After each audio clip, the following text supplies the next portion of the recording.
I was recruited into the realm of witchcraft, into spiritualism, to learn to be the third high-ranked devil worshiper for 25 years. Because a lot of people watching hear this and don't really understand the magnitude of how real the spiritual realm is. Absolutely. I mean, the devil comes to kill, steal, and destroy. My job is to paralyze you in the spirit realm, because everything starts in the spirit realm.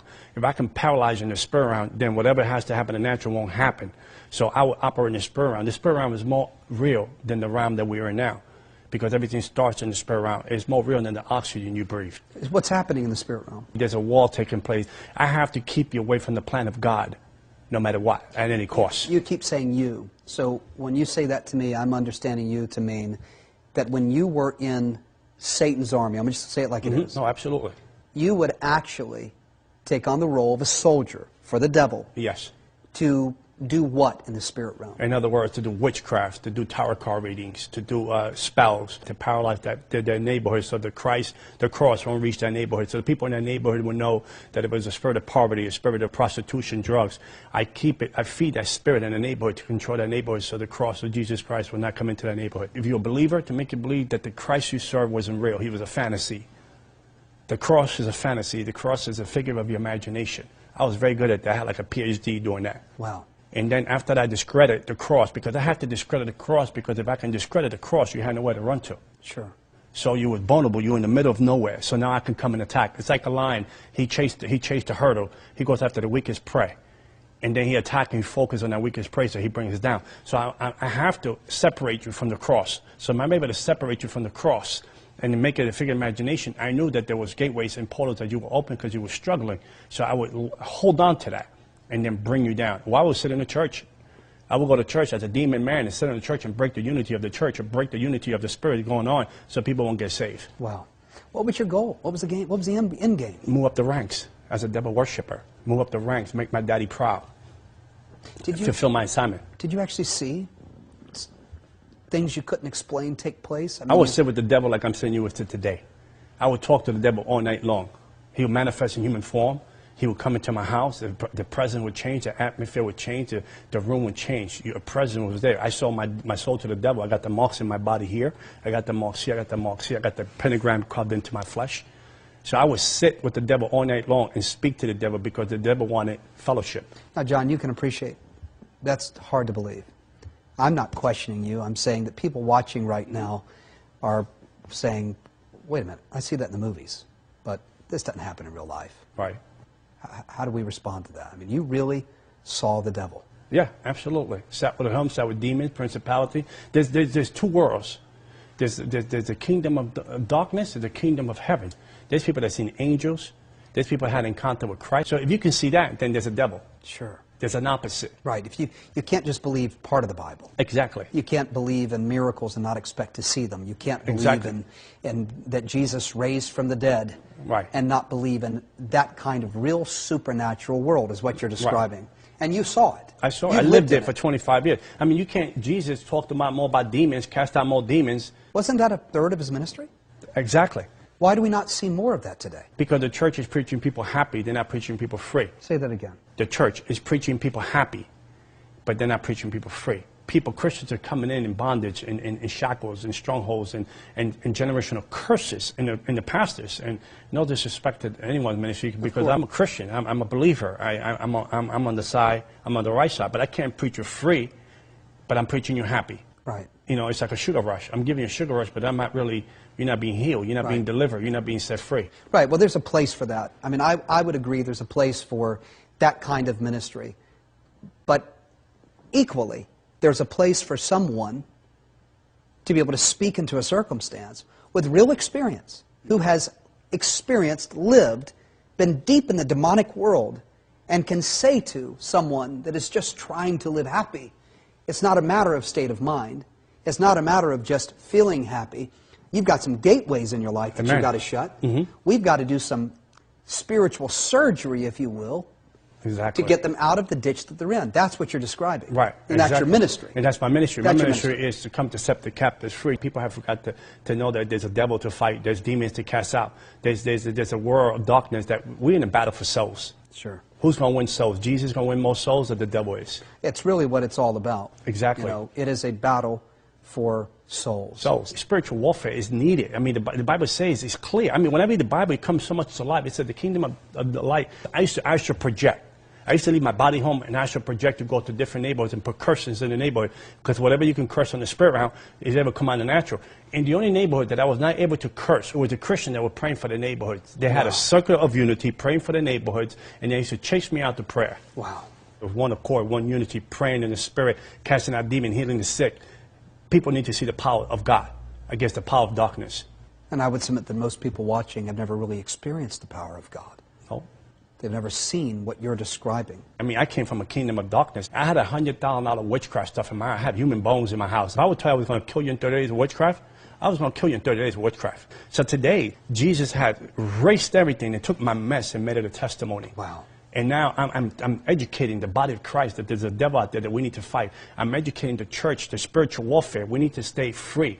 You know, not only, yes, we're freed by the cross, we accepted Jesus. Accepting Jesus gets you into the game, by the way. Mm-hmm. It gets you into the game. Now you have to walk out your Christianity. Mm-hmm.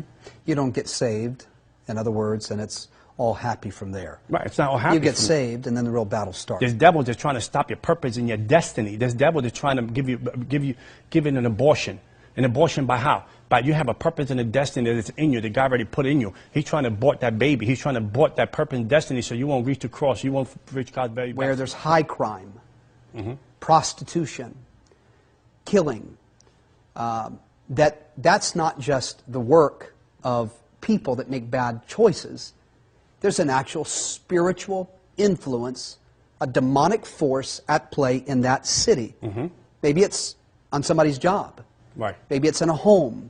I mean, the spirit realm is alive, and it's not just bad decisions that people make. It's not just choices that we make. Right. You're saying that sometimes what someone watching right now might be facing might in fact be a demonic attack on their life. That's one thing bothers my mind. Right. Everybody's angry with God. Well, everybody wants to blame God. When Everybody wants to blame God for everything. Sure. But no one's blaming the devil these days. The church, everybody's blaming God. I didn't get my boyfriend. I didn't get a girlfriend. I didn't get married. I didn't get a car. I didn't get the promotion. Everybody's blaming God. Right. No one's blaming the devil. Do you believe that people watching right now that are facing the challenges of life, and not just everyday challenges, but grips? Grips. Their bank accounts empty. They are fighting every day with their spouse. They just went to the doctor and found out they had a diagnosis of some disease. Maybe they have inflammation that won't go away. Maybe they're angry all the time. They're frustrated all the time. They're depressed. They see no hope. All they see is negativity. Do you believe that the devil could be worked right now in their life? Oh, absolutely. You know, let's put it there. If it was something natural, you can fix it. If it's something natural, it's easy to fix. You can put it together. It might take you some time, but you can get a remedy for it and get it fixed. Whether it's a cold, sickness, whatever, situation in your life, situation at work, situation in your marriage, you can sit down with your wife, talk it out, you can fix it. But if it's something that you can't fix, that is over your head, but you try every situation possible to fix it, and you can't fix it. Then there's something more at play. There's more to it. It's called supernatural. The devil studies you. The devil is more real. The kingdom of darkness is more real than the oxygen we breathe. He studies you. He has an assignment. The Bible said the devil goes as a roaring lion to see who he can devour. In the book of Job, God asked him, where do you come from? He said, I roam the earth back and forth, looking for an opportunity to see who I can bring down. So the opportunities, you can give your opportunity to God, or you can give it to the devil. Wow. Choose who you give it today. You can give your life to God, or you can give it to the devil. So whatever circumstance you give to, if it's the circumstance of darkness, it's like people, have you ever seen families, this guy's a baseball player, son become a baseball player, generational blessings, but there's generational curses too. They, you know, my father was an alcoholic, now I'm an alcoholic. Right. So devil knows where to hold on to. He knows where is the weak link. He knows what is the open door in your life. So if someone is struggling with addiction, if they can't seem to break free of it, you're saying that could be demonic influence. Oh, absolutely. 99.9%. Because if it wasn't, he could get free in the natural. If I'm struggling with something natural, and I'm struggling with something natural, I can get free because it's natural. I can overcome it. What do you say to people where they ask the question, isn't it just a state of mind? Maybe I'm just chemically addicted, you know? Maybe I can't break free just because it's just I'm addicted. I prayed for this young man, right? He was 26 years bound in schizophrenia. 26 years, chemical imbalance. He's free today. Manifested. I mean, from his medication, he had 9 medications of different kind. And today, praying with him and a wonderful brother in Vegas, Shannon, him and I prayed for this brother consistently. We prayed for him about 15 to 17 times. We did deliverance. This brother today is, the doctors are dumbfounded. They cannot understand how this man is sound in his mind today. Other areas I explained, the finances and marriage relationships and these other things. Could there actually be a stronghold in people's lives watching right now that they're not aware of? Exactly, because sometimes people are not aware, sometimes out of anger, out of frustration, people speak things into the airwaves. Explain that to me. You talked about gateways in your book. You talked about in your book how you can open gateways and give the devil access into your life to wreak havoc in your life. Right. Explain that, if you would, for me and the people watching. Say if I was married, right, and me and my wife had an argument, and I told her, I can't, I hate this, I hate that, I can't believe this, I hate those kids, I hate you. Why you make this bad decision? You're no good for nothing. I can't wait to get divorced from you. The devil, bang, jumps on that opportunity. He start increasing that temper. He start increasing that circumstance in your house. He start to the point that you lose life in your house. You lose life in your kids. You lose life in your marriage. Now you start getting attracted to other things because you have opened the door, because what you speak is what you become. And so our words really are powerful. Very powerful. And the devil understands this too. I said, well, maybe I'm not like the next guy. He's caught up in pornography. Or I'm not like the next guy. He's cheating on his wife.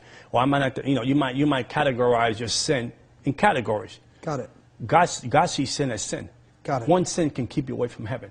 It kept Adam away from the garden. One situation. It kept Esau, one bowl of soup cost him his birthrights.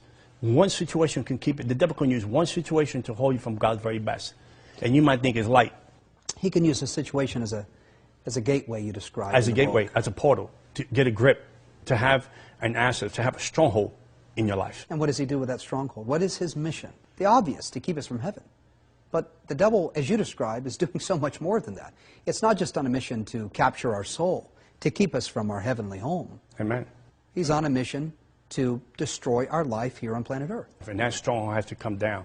Doubt, unbelief, fear, oppression, depression. There's Christians right now taking so much medication. There's Christians today cutting themselves. Why is that? I mean, to me, it boggles my mind. We serve a mighty God. Not that we have to live a perfect life, because we're not going to live a perfect life, but even in my storms, I have peace. There's Christians that walk around, they don't have no peace. Identifies the issue. Exactly. Which at its core, as you describe, out of the devil's cauldron, is an enemy at work that we cannot see in the natural. The natural. But it's very much there in the supernatural realm. Very much active. He is on assignment to keep you broken down, beat down, broke, depressed, living in fear, living in pain, diseased, and that's not God's plan for you. Absolutely not. That's never God's plan for you. There is a kingdom of darkness, but there is a kingdom of light that is here for you today that can set you free. And once the Son sets you free indeed. Put your faith in the right place. Put your hope in the right place. Submit yourself to God. Give yourself to the Lord. Let God set you free. Because the bottom line is that there's an enemy out there to come steal, and destroy. So I want people to understand that the book is not about me. It's never about me. The book is about, my Pastor Carter says to me, for the souls of men and the glory of God. That's what I'm here for. That's what God saved me for. That's good. To open up the eyes of the believer, to open up the eyes of the unbeliever. If I have to suffer for 25 years so you can get your freedom, so be it. Well, what are you wanting people to get from this book? What are you wanting them to understand that they can apply to their life? One of the things I say is the book is never mine. The book belongs to God. I want people to know that there's a spiritual realm, that you don't have to be in the condition, in the state that you're in. This book has impacted people's lives. This book has touched people's lives, transformed people, by opening people's eyes. People gotten saved to this book. People have gotten delivered from witchcraft to this book. So it's supernatural. It's not me. It's not about a man. It's about the man, Jesus Christ, that can set you free, that can put you in a life, like you said, a life of purpose. Even when you go into trials, you still got peace. Shalom, nothing missing, nothing broken. Every fragmented pieces together. Only God can put the pieces together. So we are introducing someone saying this is just a vehicle that God can use. They bring your life to a place of not only abundance, but a life of peace. Shalom, nothing missing, nothing broken. You don't need to be in a place of entrapment where you can be in a place of freedom.